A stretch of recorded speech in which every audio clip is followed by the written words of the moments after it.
ওডিসি বিৰতিৰ পাছত ব্ৰহ্মপুত্ৰ বাহনী পানীয়ে প্লাবিত কৰা পবিত্ৰ অভয়াৰণ্য আজি বনমন্ত্ৰী পৰিমল শুক্লবৈদ্যই পৰিদৰ্শন কৰে মন্ত্ৰীগৰাকীয়ে পবিত্ৰত উপস্থিত হৈ খোজকাঢ়ি হাতী কেম্পলৈ যোৱাৰ লগতে বান পৰিস্থিতিৰ বুজ লয় মন্ত্ৰীগৰাকীয়ে সংগ দিয়ে প্ৰধান মুখ্য বন সংৰক্ষক ডিএফঅ পবিত্ৰৰ বনাঞ্চলিক বিষয়াগৰাকীয়ে মন্ত্ৰীগৰাকীয়ে অহা বৰ্ষত পবিত্ৰকে ধৰি ৰাজ্যৰ বিভিন্ন অভয়াৰণ্য তথা ৰাষ্ট্ৰীয় উদ্যানত 22 কিলোমিটাৰ দৈৰ্ঘ্যৰ হাইলেণ্ড নিৰ্মাণ কৰা হ'ব বুলি জানিবলৈ দিয়ে জানে প্ৰতি বছৰ সময়ত বানপানী কিবা না কিবা হলেও আমাৰ বন্য প্ৰাণীৰ ক্ষতি হয় আমি প্ৰতি বছৰে চেষ্টা কৰি থাকো যাতে আমাৰ যি ব্যৱস্থা আছে ব্যৱস্থাটো আৰু যাতে আমি অলপ ডেভেলপ কৰিব পাৰো এবাৰো আমি চেষ্টা চলাই আছো এবাৰ আপোনালোকে দেখিছে যে এই কেইদিনৰ ভিতৰত বহুতখিনি বানপানী হৈ গ'ল আমাৰ পবিতৰাত আমাৰ কাজিৰঙা ইত্যাদি স্থানত মানসতো হৈছে খুব দুখেৰ কথা যে যোৱা পৰহি দিনা আমাৰ পবিতৰাত কেতিয়াও মানে যোৱাবাৰ হোৱা নাছিল কিন্তু এবাৰ এটা গড় নিধন হৈছে বানপানীৰ ক্ষেত্ৰত সি ফাঁচি গৈছিল যেতিয়া সি ওলাই আহোঁতে কিবা এটা ঠাইত গৈ ফাঁচি গৈছিল সেইকাৰণে তেওঁৰ মৃত্যু হ'ল এতিয়ালৈকে আৰু কোনো ৱাইল্ড লাইফৰ মৃত্যু হোৱা নাই আজিৰ দিনত আমাৰ প্ৰায় 1 ফুটমান পানী কমিছে এইফিনে ব্ৰহ্মপুত্ৰৰ পানী কমাৰ লগে লগে ইয়াতো কমে আমি ঈশ্বৰৰ ওচৰত প্ৰাৰ্থনা কৰি আছো যাতে আমাৰ ইয়াতে পানী কমিলেহে আমাৰ বন্যপ্ৰাণীৰ পুনৰ কৰোনাৰ খবৰ বিশ্বনাথৰ উপায়ুক্তৰ কাৰ্যালয়ৰ কৰোনাৰ আতংকই দেখা দিছে উপায়ুক্তৰ কাৰ্যালয়ৰ এগৰাকী কৰ্মচাৰীৰ শৰীৰত কৰোনাৰ অৱস্থিতি চতুৰ্থ বৰ্গৰ কৰ্মচাৰীগৰাকীৰ নাম হৈছে তপন কুমাৰ সাহা বুধবাৰে কাৰ্যালয়লৈ আহিছিল সাহাৰ সংস্পৰ্শলৈ আহিছিল বহু লোক বিশ্বনাথৰ আন দুজন লোকৰ দেহতো কোভিড-19 পজিটিভ পোৱা গৈছে আক্ৰান্ত লোক দুজন হৈছে পুতুল স্বৰ্গীয়াৰী আৰু গংগাৰাম পটনায়ক বহিৰাজ্যৰ পৰা আহি কোৱাৰেণ্টাইনত আছিল এই দুজন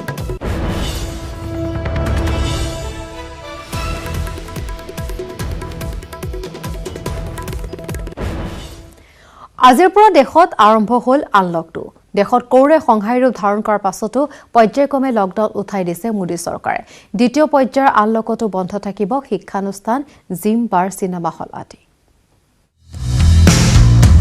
গুৱাহাটীত 12 দিনীয়া কঠোৰ লকডাউনৰ মাজতে দেশত আৰম্ভ হ'ল আনলকডাউন 2 দেশত কৰোনাৰ সংহাৰ অব্যাহত আছে দিল্লী মুম্বাইত এতিয়াও জটিল পৰিস্থিতি তাৰ মাজতে পৰ্যায়ক্ৰমে লকডাউন প্ৰত্যাহাৰ প্ৰক্ৰিয়া অব্যাহত ৰাখিছে মোদী চৰকাৰে আজিৰ পৰা দেশত আৰম্ভ হ'ল দ্বিতীয় পৰ্যায়ৰ আনলকডাউন দ্বিতীয় পৰ্যায়ৰ আনলকডাউনত কণ্টেইনমেণ্ট জোনৰ বাহিৰত অব্যাহত সকলো কাম-কাজ কিন্তু ইয়াৰ বিপৰীতে বন্ধ থাকিব school college coaching class metro' rail cinema hall gym swimming pool বন্ধ থাকিব থিয়েটাৰ হল বাৰ সভাগৃহ ধৰ্মীয় অনুষ্ঠান গৃহ মন্ত্ৰালয়ৰ অনুমোদন মৰ্মেহে চলাচল কৰিব পাৰিব ৰাষ্ট্ৰীয় আন্তঃৰাষ্ট্ৰীয় বিমান ইফালে কেন্দ্ৰীয় আৰু ৰাজ্য চৰকাৰ প্ৰশিক্ষণ কেন্দ্ৰবোৰ মুকলি কৰিব পাৰিব 15 জুলাইৰ পৰা আনলকডাউন 2 আৰম্ভ হ'লেও বাধ্যতামূলক হ'ব মাস্ক সামাজিক দূৰত্ব নৈশ সান্ধ্য আইন উল্লেখ্য দেশৰ কেইবাখনো ৰাজ্যত কৰোনাৰ ভয়ংকৰ সংক্ৰমণ আৰু ৰোগীৰ মৃত্যুৰ পাছতো অৰ্থনৈতিক অৱস্থাৰ প্ৰতি লক্ষ্য ৰাখি পৰ্যায়ক্ৰমে লকডাউন প্ৰত্যাহাৰ কৰিবলৈ বাধ্য হৈছে চৰকাৰ ইফালে আনলকডাউন 2ৰ মাজতে দেশত বিগত 24 ঘণ্টাত নতুনকৈ চিনাক্ত হৈছে 18522 জন আজিৰ দিনটোত দেশত কৰোনাৰ সংখ্যা বৃদ্ধি হ'ল 5.6 লাখলৈ news desk report news 18 Assam north east আমেৰিকাত নিষিদ্ধ কৰা হৈছে চাইনিজ টেলিকম কোম্পানী চীনৰ সৰ্ববৃহৎ টেলিকম কোম্পানী হুৱাৱে নিষিদ্ধ কৰিলে আমেৰিকাই হুৱাৱে লগতে জেটিই টেলিকম কোম্পানীকো নিষিদ্ধ কৰিছে আমেৰিকাই আভ্যন্তৰীণ নিৰাপত্তাৰ নামত চীনা টেলিকম কোম্পানী নিষিদ্ধ কৰা হৈছে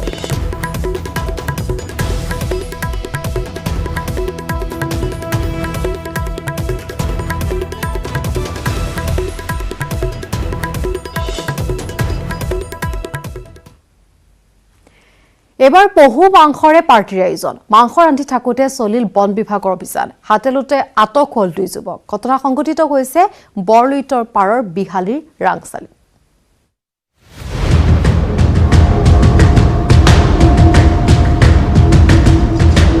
পহুৰ মাংসৰে পাৰ্টিৰ আয়োজন মাংস ৰান্ধি থাকোতে বন বিভাগৰ অভিযান হাতেলুতে 2 যুৱকক আটক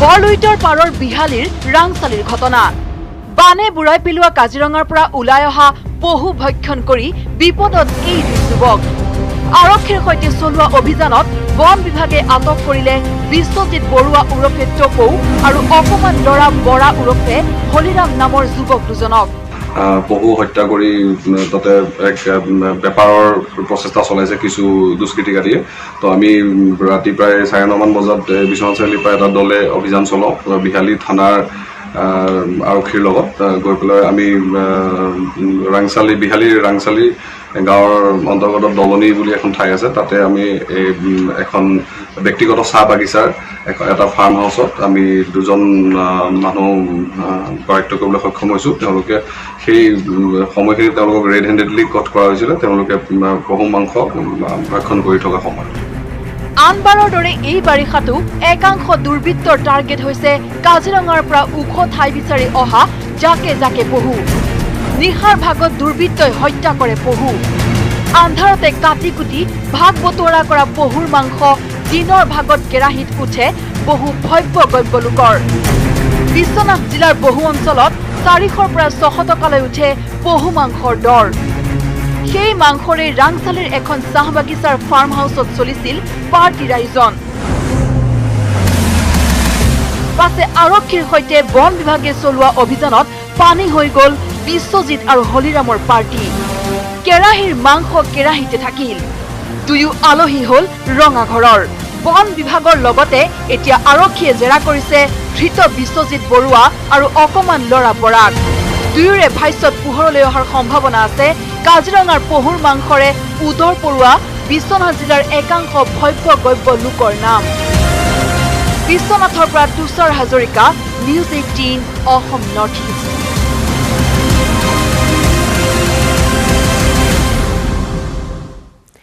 গুৱাহাটীত আজি লকডাউনৰ তৃতীয় দিন লকডাউনৰ মাজতে গুৱাহাটীৰ হুৰাহুৰে বাঢ়িছে কৰোনা আক্ৰান্তৰ সংখ্যা ভয়ংকৰভাৱে বঢ়া স্বত্তেও সচেতন হোৱা নাই একাংশ লোক লকডাউন উলংঘা অপৰাধত দুদিনত আৰক্ষীয়ে গ্ৰেপ্তাৰ কৰিছে 6 জন লোকক লকডাউন উলংঘাকাৰী আন 65 জন লোকক আটক কৰিছে মহানগৰ আৰক্ষীয়ে লকডাউন উলংঘাকাৰীৰ বিৰুদ্ধে ৰুজু কৰা হৈছে 6টা গোচৰ গুৱাহাটীত দুদিনত জব্দ হৈছে 200ৰো অধিক বাহন তৃতীয় দিনাও লকডাউন কাৰ্যকৰী কৰিবলৈ কঠোৰ পদক্ষেপ লৈছে মহানগৰ আৰক্ষী আৰু প্ৰশাসনে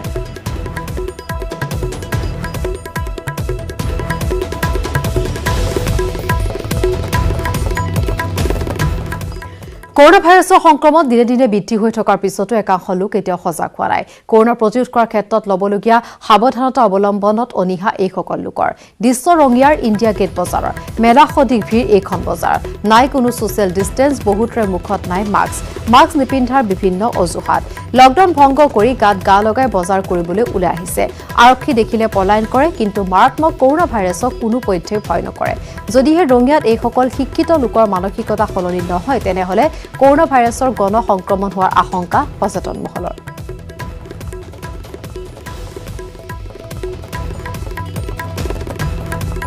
আমি দৃশ্য দেখুৱাইছো এখন বজাৰৰ দৃশ্য য'ত কোনো ধৰণৰ সামাজিক দূৰত্ব মানি চলা হোৱা নাই কোনো সাৱধানতামূলক ব্যৱস্থা গ্ৰহণ কৰা নাই এছিয়াও আচলতে সজাগ সচেতন হোৱা নাই একাংশ লোক দেখুৱাইছো মুখত মাস্ক নাই কোনো ধৰণৰ সামাজিক দূৰত্ব নাই এইসকল লোকৰ মাজত আৰু এয়া হৈছে ৰঙিয়াৰ দৃশ্য ৰাজ্যত কৰোনাত আক্ৰান্ত ৰোগীৰ সংখ্যা বৃদ্ধিৰ পাছতো ৰঙিয়াৰ এইখন বজাৰ দেখা পোৱা গৈছে এনেদৰে নিয়ম উলংঘা কৰিছে এইসকল লোকে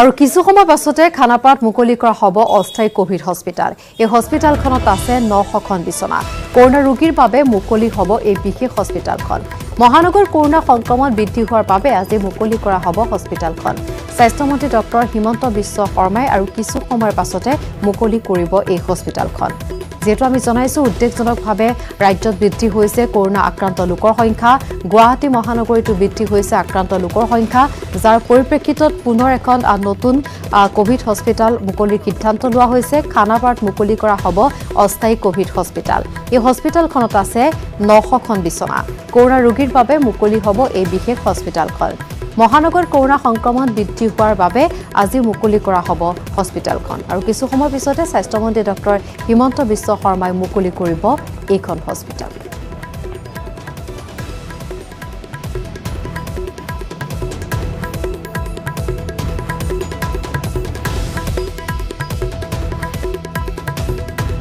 আমি জনাই আছো ৰাজ্যত উদ্বেগজনকভাৱে কৰোনাত আক্ৰান্ত লোকৰ সংখ্যা বৃদ্ধি পোৱাৰ পাছত এতিয়া নতুন নতুন এইসকল ৰোগীক ভৰ্তি কৰাবৰ বাবে যিহেতু চিকিৎসালয়ৰ প্ৰসংগ উত্থাপন হৈছে আৰু সেয়েহে খানাপাৰাত মুকলি কৰা হ'ব আজি এখন অস্থায়ী কোভিড হস্পিটেল।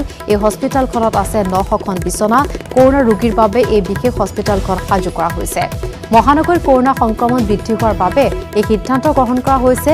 খানাপাৰাত অস্থায়ী এখন কোভিড হস্পিটেল আজি কিছু সময়ৰ পাছতে মুকলি কৰা হ'ব। সন্মানীয় বন্ধু বান্ধৱীসকল, আজি আমাৰ ৰাজ্যিক স্বাস্থ্যমন্ত্ৰী পীযুষ হাজৰিকা ডাঙৰীয়া, মই, আমাৰ director health services Rathindranath Bhuyan, commissioner health Anurag Goel আৰু গুৱাহাটী মেডিকেল কলেজৰ প্ৰিন্সিপাল ডক্টৰ অচ্যুত বৈশ্য, আমি সকলোৱে ইয়াত আহি খানাপাৰাৰ এই কোভিড কেয়াৰ চেণ্টাৰটি আনুষ্ঠানিকভাৱে ৰাইজৰ ওচৰত আমি সমৰ্পণ কৰিছোঁ। এই কোভিড কেয়াৰ চেণ্টাৰটোত সৰ্বমুঠ 900 ৰোগীক আমি ইয়াতে ৰাখিব পাৰিম। অৰ্থাৎ পূৰ্বাঞ্চল বা উত্তৰ পূৰ্বৰ ভিতৰত এইটো আটাইতকৈ ডাঙৰ কোভিড কেয়াৰ চেণ্টাৰ, য'ত আমি একেলগে 900 কোভিড পেচেণ্টক আমি ট্ৰিটমেণ্ট কৰিব পাৰিম।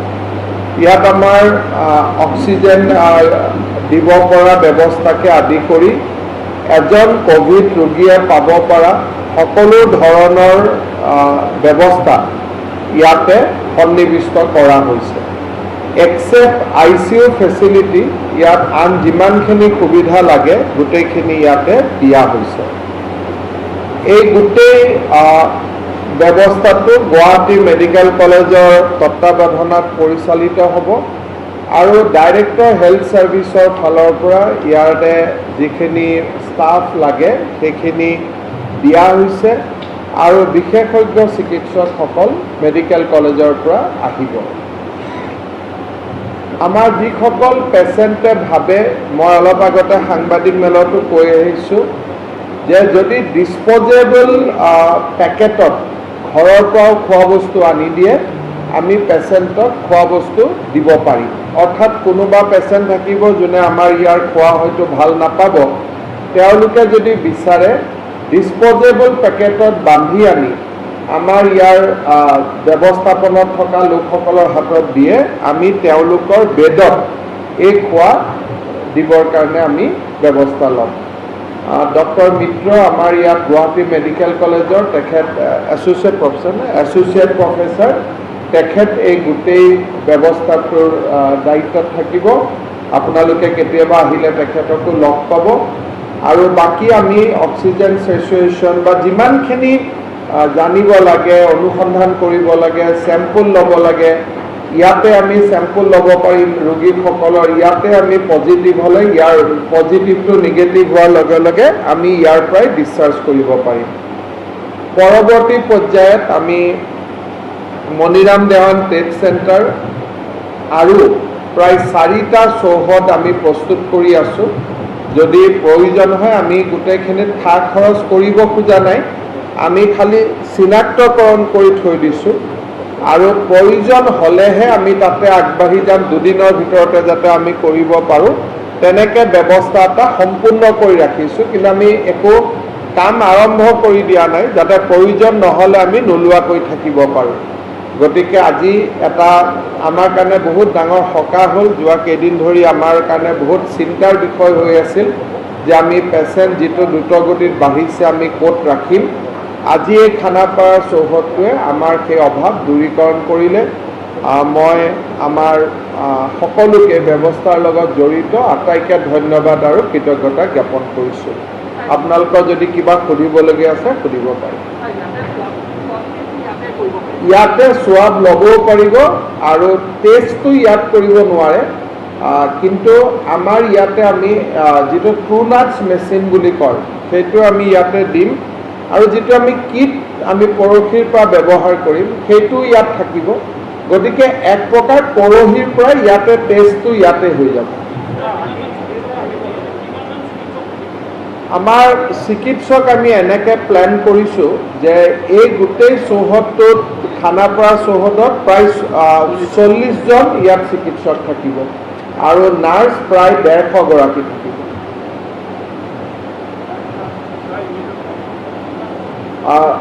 Today we have inaugurated a 900-bedded COVID care center in Khalnapara Veterinary Playground. So this COVID care center is a makeshift hospital where we can treat 900 positive COVID patients. Except ICU, all other necessary arrangement has been done here. There will be doctor, there will be nurse, and all other treatment can be given here to a COVID positive patient. I think this is one of the largest initiative of the government of Assam in our effort towards giving a proper care to the COVID patient, and hopefully this center will fulfill the needs of our COVID patient.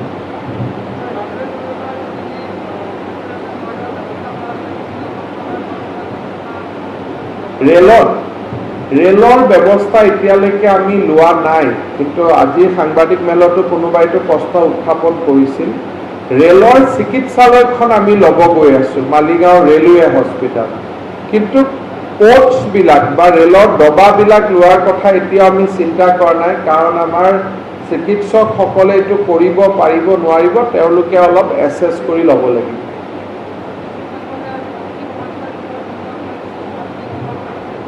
কি কৈছে মই শুনা নাই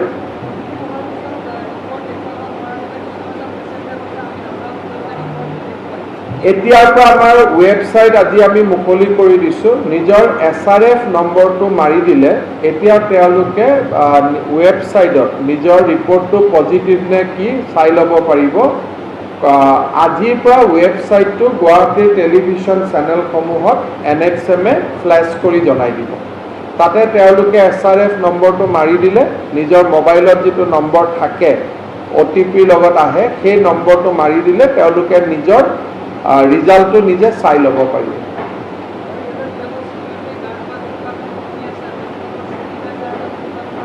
ইয়াতে N95 mask থাকিব sanitiser থাকিব তেওঁলোকৰ যিমানখিনি হয় আমি ব্যৱস্থা ল'ম আৰু তেওঁলোকৰ আমি কোৱাৰেণ্টাইন আদিৰো ব্যৱস্থা কৰিছোঁ আৰু সকলোখিনি ভালমতে চলি যাব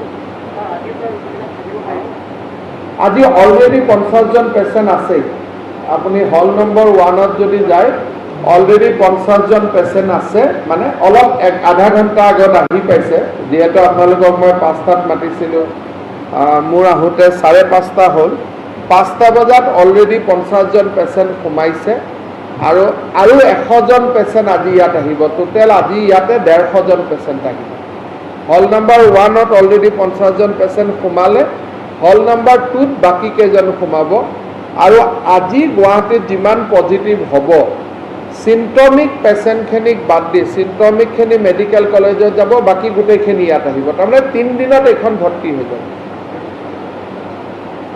ধন্যবাদ আৰু আছিলে খানাপাৰাৰ পৰা পোনপটীয়া সম্প্ৰচাৰ খানাপাৰাত মুকলি কৰা হ'ল আজি অস্থায়ী কোভিড হস্পিটাল আৰু ইতিমধ্যে আমি জনাইছোঁ স্বাস্থ্যমন্ত্ৰী ডক্টৰ হিমন্ত বিশ্ব শৰ্মাই পোনপটীয়াভাৱে জনালে এই হস্পিটালখনত 900খন বিচনা আছে কৰোনা ৰোগীৰ বাবে মুকলি কৰা হৈছে বিশেষ হস্পিটালখন যিহেতু কৰোনাৰ সংক্ৰমণ দ্ৰুতগতিত বৃদ্ধি পাইছে যাৰ পৰিপ্ৰেক্ষিতত অস্থায়ীভাৱে এখন কোভিড হস্পিটাল মুকলি কৰা হৈছে আৰু ইতিমধ্যে হস্পিটালখনত 50 গৰাকী কৰোনা আক্ৰান্তক ভৰ্তি কৰা হৈছে বুলি জানিবলৈ দিছে মন্ত্ৰীগৰাকীয়ে আৰু আজি নিশালৈ আৰু 100 গৰাকী কৰোনা আক্ৰান্তক ভৰ্তি কৰা হ'ব এইখন অস্থায়ী কোভিড-19 হস্পিটালত আৰু চিটি 18ত পুনৰ সময় হৈছে খন্তেক বিৰতিৰ ভয়াবহ ৰূপ আনফালে বানপানীৰ কালৰূপ তাৰ মাজতে ভূতৰ ওপৰত দানৱ পৰা দি জাক জাক বন্য হস্তে নিদ্ৰা হৰণ কৰিছে দুধনৈবাসীৰ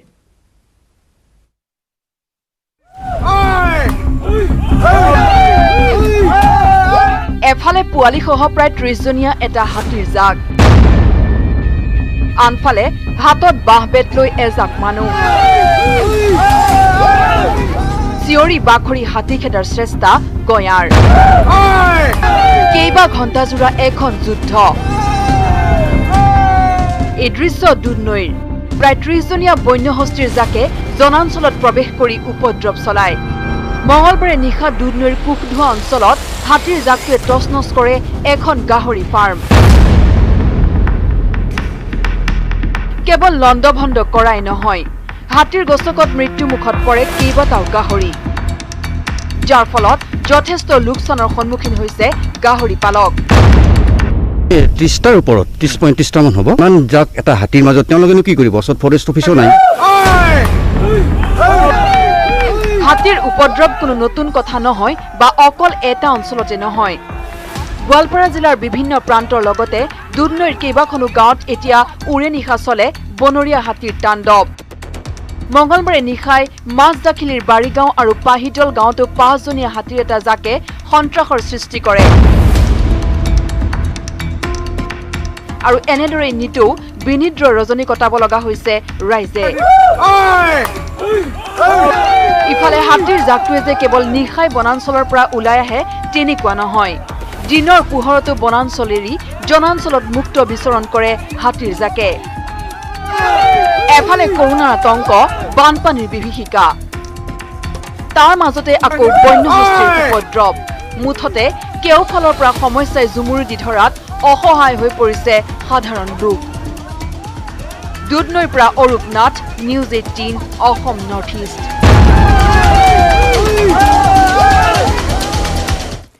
বানে জোৰলা কৰা টিহুত আছুৰ মহানুভৱতা। আশ্ৰয় শিবিৰত বানাক্ৰান্তৰ মাজত বিলালে খাদ্য সামগ্ৰী। বানে বিস্তীৰ্ণ অঞ্চল প্লাবিত কৰাৰ পিছত হাহাকাৰময় অৱস্থাৰ সৃষ্টি হয় বানাক্ৰান্তৰ মাজত। টিহুৰ ভদ্ৰকুচি, লচিমা, বৰবাৰী, উলুবাৰীকে ধৰি বহু অঞ্চলৰ ৰাইজে আপোন ঘৰখনেই আশ্ৰয় ল'ব লগা হয় আশ্ৰয় শিবিৰত। বানৰ ফলত শ শ পৰিয়ালৰ লগতে বিস্তীৰ্ণ কৃষিভূমি আৰু পশুধনৰ যথেষ্ট অনিষ্ট হয়। এনে সময়তে বিগত দুদিন ধৰি বানাক্ৰান্তসকলক খাদ্যৰ যোগান ধৰি মহানুভৱতা দেখুৱালে টিহু আঞ্চলিক ছাত্ৰ সন্থা আৰু টিহু উত্তৰাঞ্চল ৰঙালী বিহু সন্মিলনীয়ে।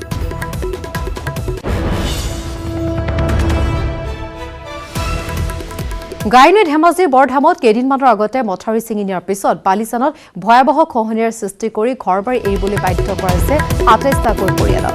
গাইনৈ খহনীয়াত ইতিমধ্যে জাহ গৈছে আধা কিলোমিটাৰতকৈ অধিক মাটি। প্ৰতি বছৰে গাইনৈ খহনীয়াত বালিজান, সৰুপাম, ভেবেলি, চুমলি আদি চিচিবৰকাৰ বিস্তীৰ্ণ অঞ্চলৰ গয়া খহনীয়াত বিধ্বস্ত হৈ আহিছে। কিন্তু নীৰৱ জনপ্ৰতিনিধি, নীৰৱ প্ৰশাসন। নিষ্কৰ্ম জলসম্পদ বিভাগে বাঁহ আৰু গছৰ ডাল পেলাই খহনীয়া ৰোধত ব্যস্ত। গাইনৈ খহনীয়াত মাটি ভেটি হেৰুৱাই সৰ্বশ্ৰান্ত হোৱা সকলৰ দুৰ্যোগৰ সময়ত চৰকাৰ প্ৰশাসনৰ নিষ্ক্ৰিয় ভূমিকাত ক্ষোভিত খহনীয়াত বিধ্বস্তসকল।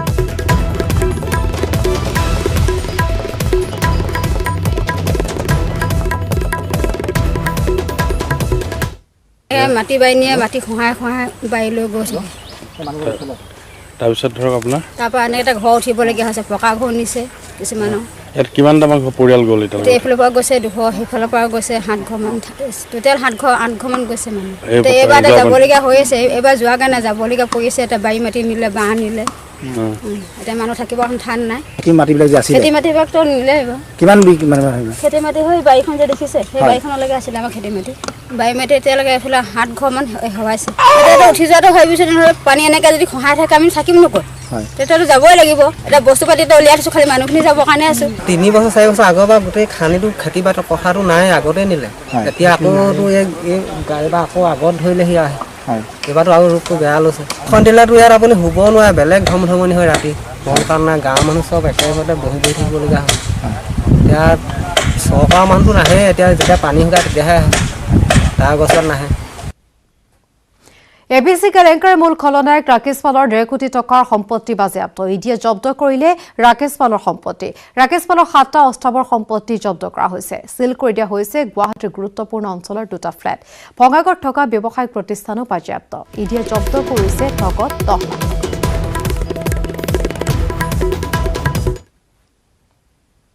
আৰু ইয়াৰ লগতে সময় চিটি 18ৰ পৰা বিদায় লোৱাৰ। নমস্কাৰ।